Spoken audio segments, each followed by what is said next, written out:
Hello friends, அஸ்ஸலாமு அலைக்கும். Welcome to my channel. இன்றைக்கி ரொம்பவே டிஃப்ரெண்ட்டான ஒரு குழம்பு செய்ய போகிறோம். ஆனால் பசங்களுக்கு ரொம்ப பிடிக்கும். வடகறி குழம்பு. இது செய்கிறதுக்கு நான் முதல்ல கடலைப்பருப்பு நல்லா ஊற வச்சு எடுத்துக்கிட்டு அதில் உப்பு, சீரகத்தூள், மிளகாத்தூள்லாம் போட்டு அரைச்சிக்கிட்டேன்.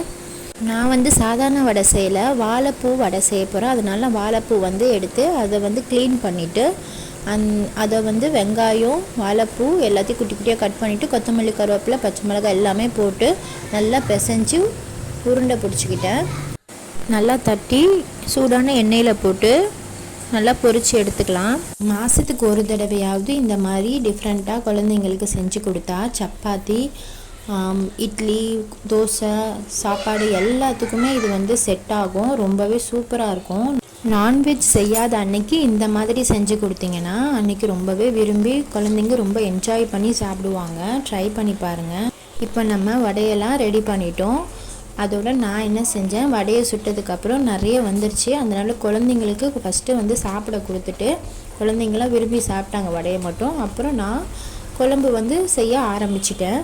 குழம்புக்கு தேவையான பொருளை ரெடி பண்ணி சூடான குக்கரில் எண்ணெய் ஊற்றி பட்டை, ஏலக்காய், கிராம்பு போட்டு வெங்காயம் வதங்கினதும் இஞ்சி பூண்டு பேஸ்ட்டு, பச்சை மிளகா, கல் உப்பு, புதினா எல்லாம் போட்டு நான் வதக்குறேன். நல்லா அது ப்ரௌன் கலரில் வந்ததுக்கப்புறம் கேரட்டு, கேப்சிகம், பொட்டேட்டோ, டொமேட்டோ இது எல்லாமே நான் கட் பண்ணிவிட்டு அதையும் இது கூட சேர்த்துக்கிறேன். கேப்சிகமில் விதையெல்லாம் எடுத்துடணும். காரம் பசங்க சாப்பிட மாட்டாங்க. ஆனால் கேப்சிகமோட அந்த சதை ரொம்பவே ஸ்கின்னுக்கு நல்லது. இதோட மிளகாத்தூள், கறி மசாலா, மஞ்சத்தூள், அப்புறம் நான் வீட்டில் அரைச்ச ஸ்பெஷல் கொரியண்டர் மசாலா, இதோட வீடியோவும் நான் அப்லோட் பண்ணியிருக்கேன், வேணால் பாருங்கள்.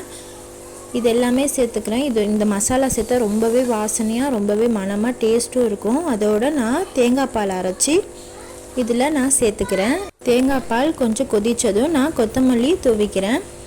கொத்தமல்லி போட்டதுக்கப்புறம் வச்சுருக்கிற இந்த வடையை இந்த குழம்போட ஆட் பண்ணிக்கலாம். பாருங்கள், இப்போது நல்லா சூப்பராக ரெடி ஆகிட்டுருக்கு.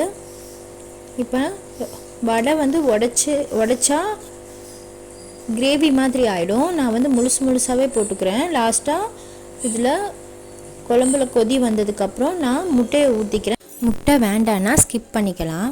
குக்கர் க்ளோஸ் பண்ணி ஒரு விசில் விட்டதுக்கப்புறம் இப்போ பாருங்கள், சூப்பராக வடையெல்லாம் குருமாவோட ஊறி நல்லா வந்திருக்கு.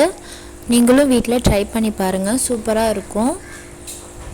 வீடியோ பிடிச்சிருந்தா லைக் பண்ணுங்கள், ஷேர் பண்ணுங்கள், கமெண்ட் பண்ணுங்கள், மறக்காமல் சப்ஸ்கிரைப் பண்ணுங்கள். தேங்க்ஸ் ஃபார் வாட்சிங்.